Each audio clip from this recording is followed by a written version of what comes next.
Presi con la refurtiva in mano, i carabinieri arrestano due topi d'appartamento che avevano appena ripulito due abitazioni dell'Interland padovano, merito anche di un'applicazione installata nell'iPhone di un 31enne di Selvazzano, che appena si accorge che i ladri si sono impadroniti del suo telefono multimediale va dai carabinieri. Attivata l'app, i militari bloccano nella frazione di Caselle gli albanesi Fua e Pietroi. In macchina hanno anche un certo quantitativo di gioielli, rapinati giusto 3 quarti d'ora prima a pochi chilometri di distanza in una casa di Limena.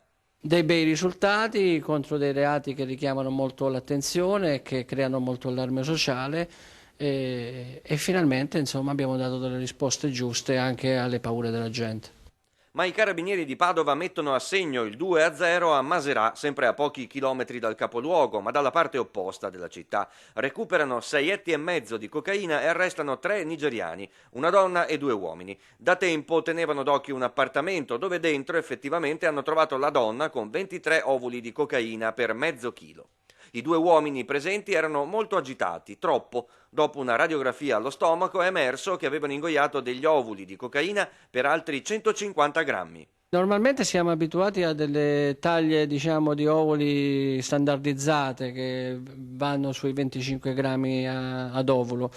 Questa volta invece abbiamo sequestrato anche degli ovuli più piccoli, ritengo anche più pericolosi.